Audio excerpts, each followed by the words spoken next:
65 পৃষ্ঠা লেখা আছে বার্তা দুই প্রকার। বইয়ে আছে বার্তা দুই প্রকার, কাব্যে বার্তা, নগদ বার্তা। কাব্যে বার্তা দুই প্রকার, ক্রয় বার্তা, বিক্রয় বার্তা। আর নগদ বার্তা দুই প্রকার, প্রাপ্ত বার্তা, প্রদত্ত বার্তা। এখন জানতে হবে এগুলো জিনিসটা কি।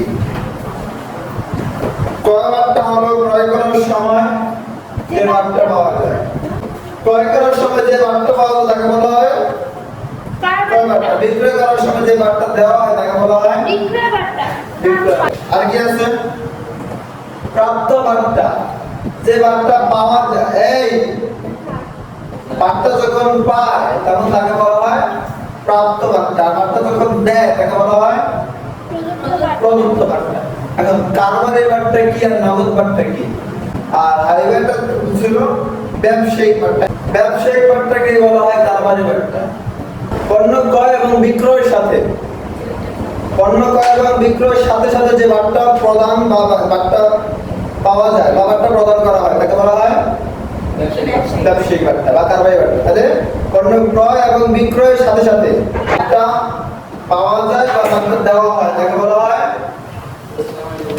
কারবারি বার্তা বা ব্যবসায়িক বার্তা। আর নগদ বার্তা তাহলে কি? মূল্য পরিশোধের সময়, পণ্যের মূল্য পরিশোধের সময়, নগদে না বাকিতে। মূল্য পরিশোধের সময় যে টাকা পাওয়া যায় অথবা দেওয়া হয়, বা যে বার্তা পাওয়া যায় অথবা দেওয়া হয় তাকে বলা হয় নগদ বার্তা। যেমন এটা কি দাম কত? এটা কি?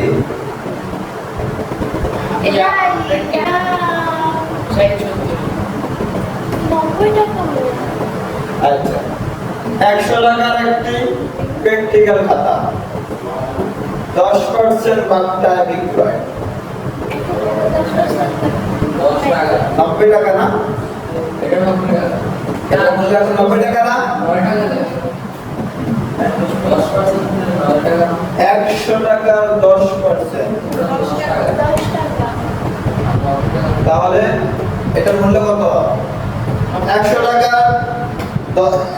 টাকা মূল্যের একটি প্র্যাকটিক্যাল খাতা, 10% বার্তায় বিক্রয়।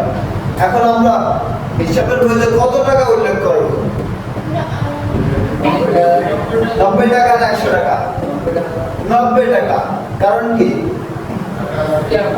বিক্রয়ের সাথে সাথে যে বার্তা পাওয়া যায় এটাকে বলা হয় কারবারি বার্তা বা ব্যবসায়িক বার্তা। ব্যবসায়িক বার্তা বা কারবারি বার্তা হিসাবে অন্তর্ভুক্ত হবে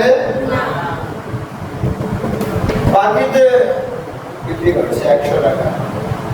100 টাকার একটি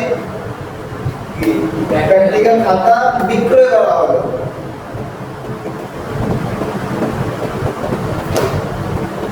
মূল্য আদায়ের সময় বা বাকি টাকা আদায়ের সময় কাছ থেকে দেনাদারের কাছ থেকে টাকা আদায় করার সময় 10% বার্তা আদায় হচ্ছে।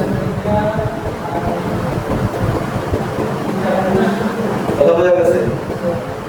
তাহলে তখন এখন কত লেখা হবে হিসাবের বইতে? 100 টাকা পুরোই লেখা হবে। তা কেন লেখা হবে 100 টাকা পুরোই? না, 100 টাকা পুরোই লেখা হবে। যখন আমরা বাকিতে বিক্রয় করেছিলাম তখন আমরা 100 টাকা লিখছিলাম।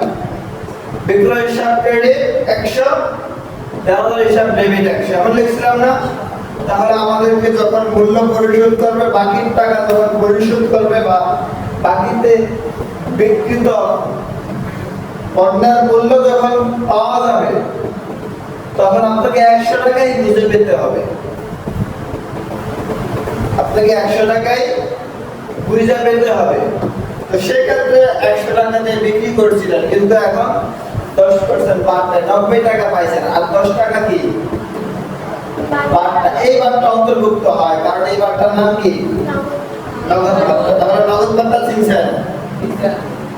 তাহলে মূল্য পরিশোধের সাথে সম্পৃক্ত যে বার্তা প্রদান বা গ্রহণ তাকে বলা হয় আর ক্রয় বিক্রয়ের সাথে সরাসরি যে বার্তা ওটাকে বলা হয়